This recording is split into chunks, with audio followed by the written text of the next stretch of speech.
morning, guys. We are out here and it is not too late in Tennessee to plant some more beans and some more peas. Peas are actually pretty frost hardy, so they'll handle some mild frost. So I'm going to go ahead and plant those.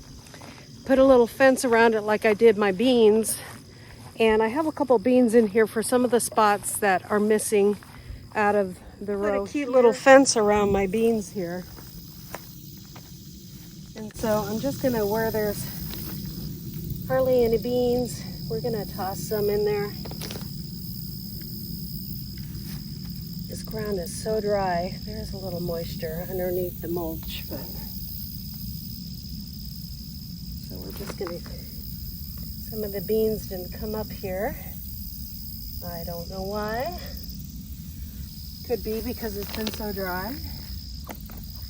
So these are just bush beans, but we do have some regular beans against the trellis here. So we're just gonna add a few more just to make sure we have enough to feed our family.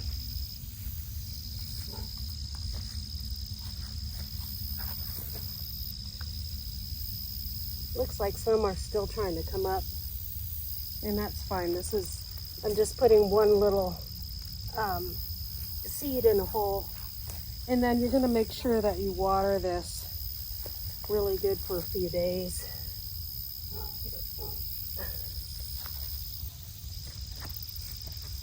And I always hand water when I got seeds in the ground. Okay, so we're going to come back and water those in. This is the kind of fence that I will be putting up around the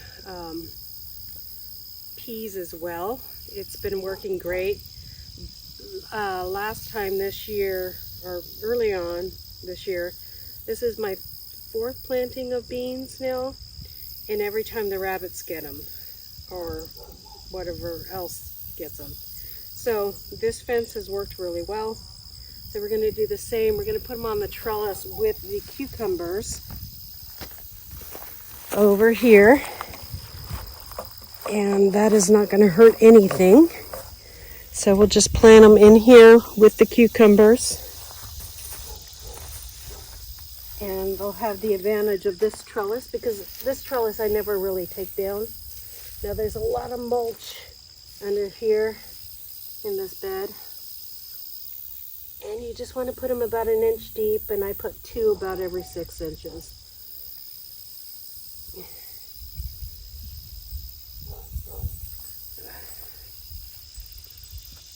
And these are going to climb up this trellis and give us lots of delicious peas that I get to shuck, that I'm looking forward to shucking because I actually enjoy it. Okay. And then by the time these are really taking off, these cucumbers are going to be done. My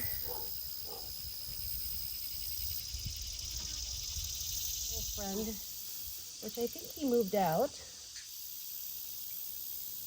Let's hope so. I saw him run under the tiny house the other day, so I do know, in fact, that it is mold. Plus, I did spray these grasses along here, and they're starting to dry, but they're still annoying me.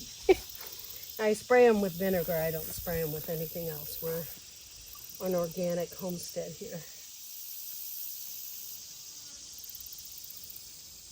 As much as possible. I do spray in my fields some stuff, but we're trying to be as organic as possible, and sometimes, but I'm going to do it far enough away from that batch that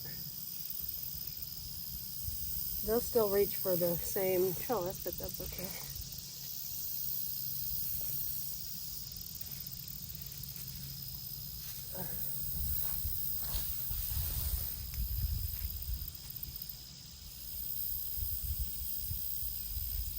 I can't wait for the fall garden. Fall is my favorite time of year. to grow things just because of this trellis. Will grab some of this crabgrass, get it out.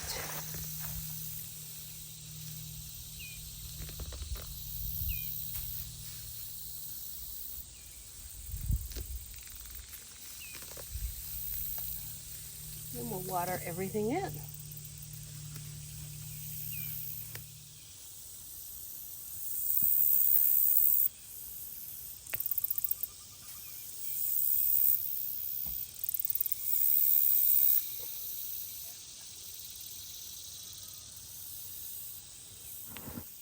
So, and we'll give this to the chickens. Here, guys. Here's a little something extra special. Yep. Yummy.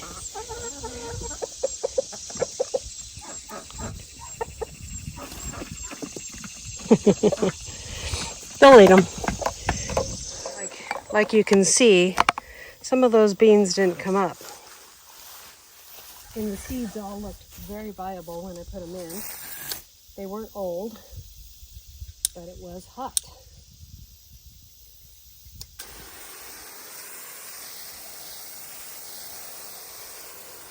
Another thing is, if you do have mulch on your garden, like we do, because it really holds in the water, but you really got to make sure that you water well when you water, because it's got to get past that layer of mulch. And so, I'm sorry, I got a little stuff on my hands. You really want to make sure, like you could see that I was digging into the soil and there were some dry spots.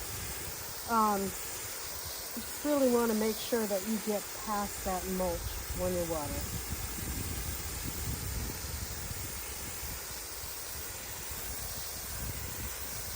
Same as every area on our property where we have garden beds, I have a lot of mulch, and it's because I don't have to water as often because it usually keeps that moisture in there. So I know when it's time to water when I stick my finger in there and underneath the mulch is not wet. Like I can tell in this bed closest to me, that part I actually have water under the mulch, but on this side I didn't, so that means I'm not watering this side as well either. Now I mulch with wood chips and grass. That's the only kind of mulch we use on the homestead. Untreated wood chips.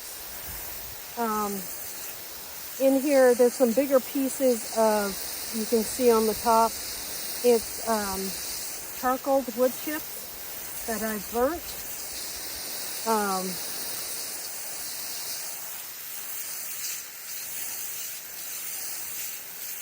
And I want to water it as much as it, like, see how it's cooling on the surface? You want to come back and re-water that.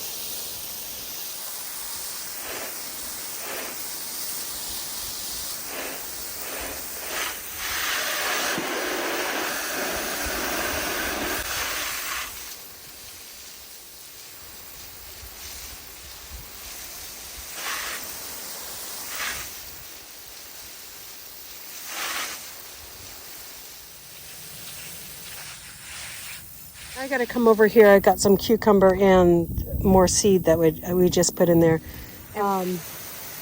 But cucumber gets bitter if you don't water it every day. And melon needs that water until it's mature.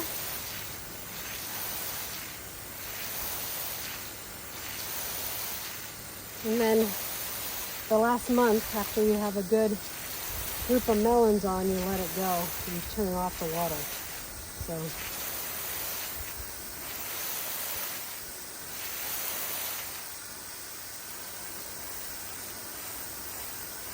my watermelon that we started late, and I just noticed I have a little baby watermelon on there. See right down there.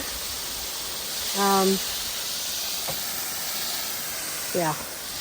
And so we water our watermelon every day in hopes that we'll have one last watermelon harvest.